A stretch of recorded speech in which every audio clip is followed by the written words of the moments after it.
Seguimos, muchachos. ¿Ya llegaron? ¿O yo fui el último en llegar? Sí, le ganaron. Bueno, los cuatro ¿Qué, elementos. perdí? ¿Ya lo sabe alguno? No, perdón, lo siento mucho.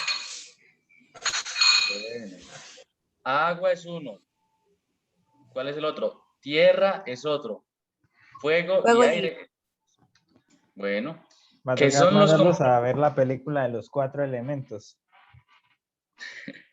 No vieron, por ejemplo, las de Avatar ni nada de eso. Bueno, Las ven y no se cuestionan desde el concepto filosófico.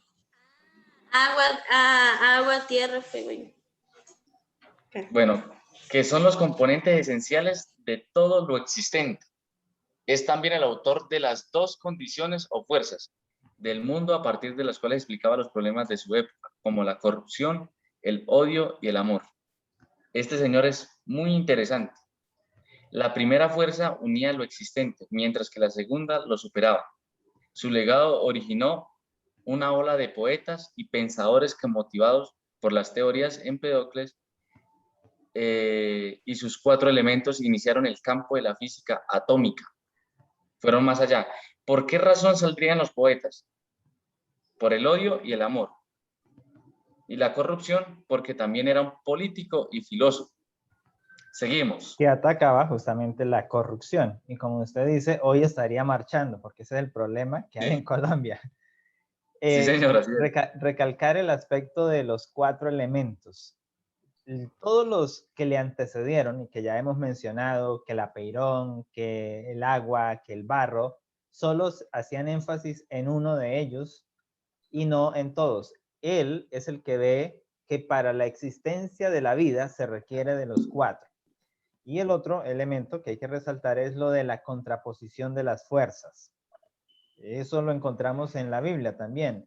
El conflicto eterno, o bueno, no tan eterno, el conflicto entre el bien y el mal, que ha tenido un inicio y que tendrá un fin, pero que abarca por lo menos toda la historia de la humanidad. Listo. Ahora vamos a Antifonte. Experto en la interpretación de sueños. O sea, cualquiera diría que es un brujo. Y prodigios. Además de adivino, Antifonte era poeta, heroríos, griego y sofista, siendo conocido como rival de Sócrates. Le gustaba un poquito la pelea al muchacho. Originario quizás de Atenas, colaborador del régimen oligárquico de los 400, con quien a veces se le confunden. Hay que aclararles que la pelea no era de puños, ¿no? Hoy Eran no. filósofos. Ideologías, los combates de ideologías, eso es fuerte. Y esas deberían ser mejor las peleas. Los humanos deberían pelear con mente y no con fuerzas. Démosle Más mente a emocionante así. ¿Dices, Linda? Que es más emocionante así. Justamente hoy la marcha es eso, un conflicto de ideas. Las ideas del gobierno frente a las ideas de unos defensores del pueblo que buscan el beneficio, pues, de los ciudadanos. Sí. Ahora sigue. Georgias. Ese va de 483 a.C. y 375 a.C. Vamos a conocer contexto histórico de este hombre. Georgias nació el 483 en Leontini y Cilicia. Se cuenta que vino al mundo durante el funeral de su madre. O sea, vino al mundo cuando su madre murió. Cuando los asistentes participaban en el sepelio, escucharon un llanto que provenía del féretro y al abrirlo encontraron el recién nacido. Fue embajador en Atenas en el 427 a.C., donde se radicó. Pertenece a la primera generación de sofistas. Trágica historia del hombre. Nació a la intemperie de pronto, porque si la madre murió, de pronto lo tuvieron que crear y es un sufrimiento. Se dedicó fundamentalmente a enseñar el arte de la retórica, otro buen dominante del público.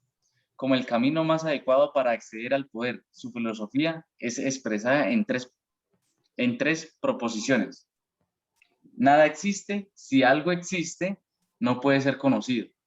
Si algo existe y puede ser conocido, no puede ser comunicado. Sostenía que para cada ocasión y para cada persona hace falta un comportamiento distinto.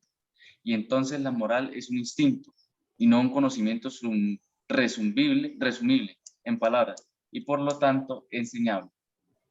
Tenía un pensamiento único, independiente más que todo, porque la ideología de otro posiblemente le daría otra manera de pensar y esa manera de pensar lo llevaría mucho más allá.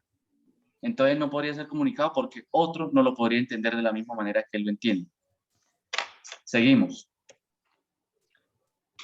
Sófocles, del 496 al ¿qué?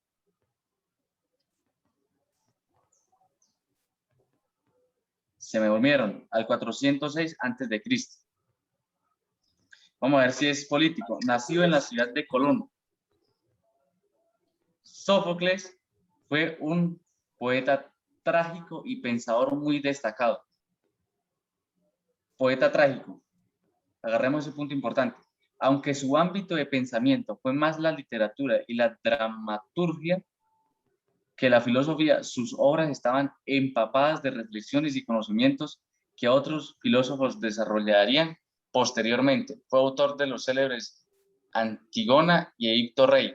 ¿Alguien conoce, de los estudiantes, conoce a Daniel Javif?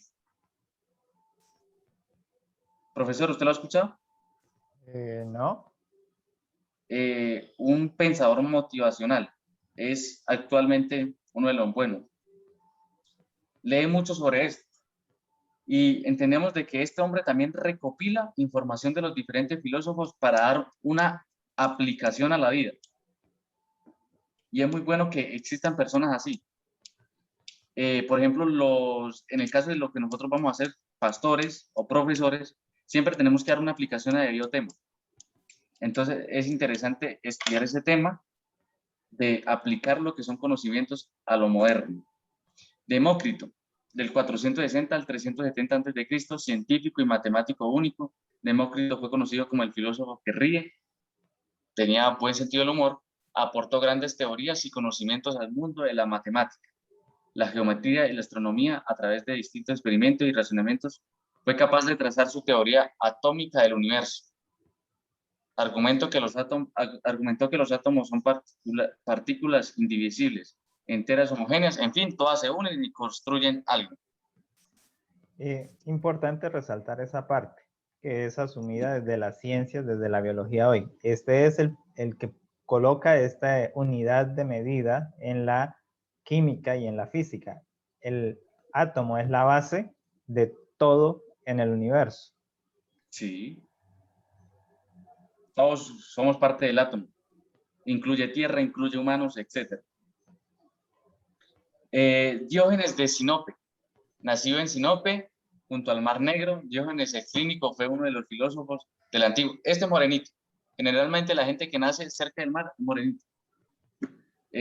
Porque es zona costera. El Clínico fue uno de los filósofos de la antigua Grecia con un estilo más irónico y humorista.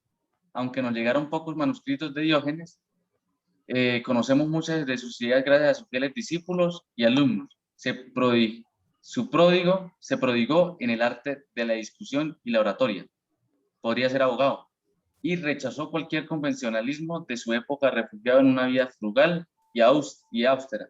Aunque no hizo ningún intento de reformar o cambiar aquello que impugnaba, su discípulo Diógenes de Laercio fue quien dejó constancia de los conocimientos y teorías del maestro. Bueno, de este uno de maestro puede aprender. Epicuro de Samos. Epicuro fue uno de los filósofos más famosos de la antigua Grecia. Desarrolló el atomismo y la filosofía de vida fue el hedonismo racional. En busca del placer hedónico, trataba de abandonar cualquier forma de dolor en base a una vida frugal y desapegada. Desgraciadamente, pocos de los escritos de Epicuro conservaron de su muerte, por lo que vemos su legado a las poesías de Luke. Yo creo que a él no le dolió la muerte porque en su mente estaba ignorar el dolor. mantuvo con otro filósofo, Diógenes del Laercio. Bueno, en fin. Una de las ideologías es controlar la mente.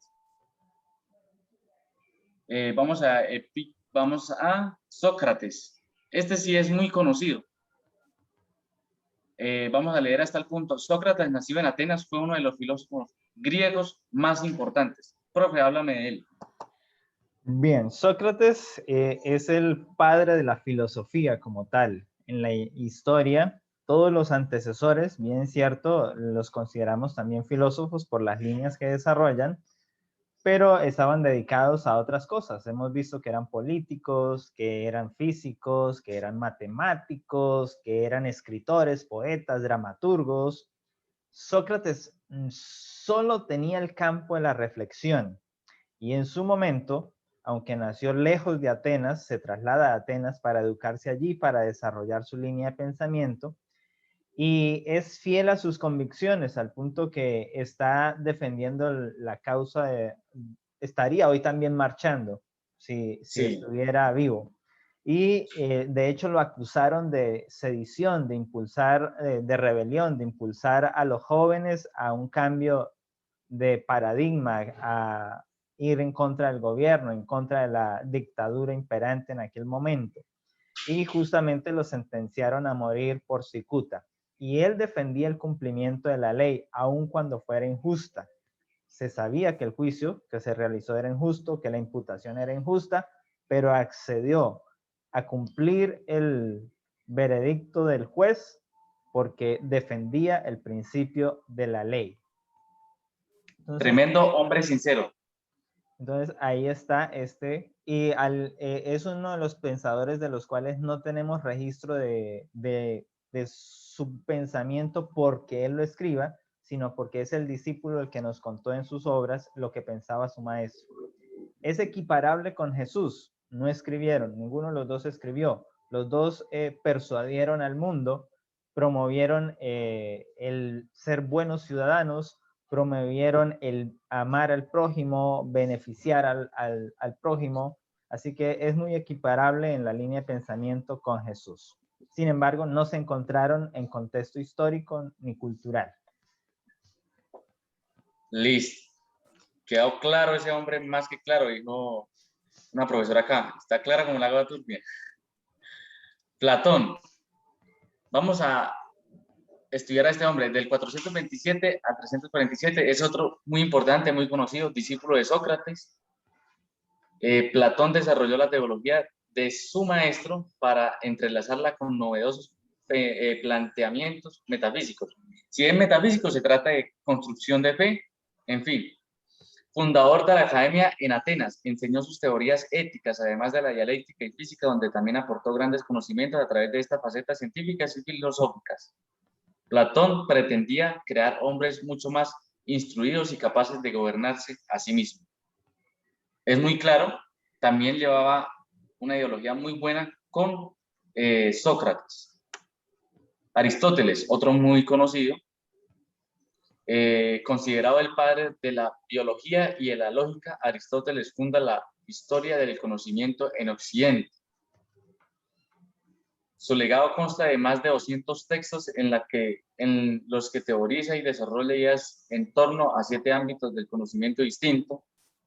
Vamos con la creatividad y profundidad de este filósofo, excelente en su escritura, buen escritor. En la complejidad de sus planteamientos, no solo supuso un paso adelante en el pensamiento de la antigua Grecia, sino que muchos pensadores posteriores basarían sus postulados en las ideas, experiencias que dejó el gran Aristóteles.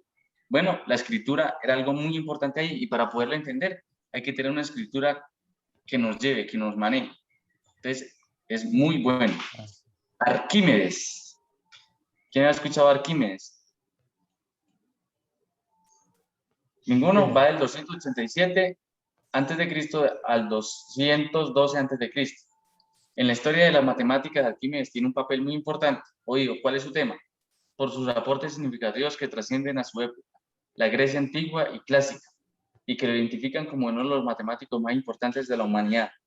Arquímedes fue un matemático astrónomo, ingeniero, físico e inventor griego de la antigüedad clásica.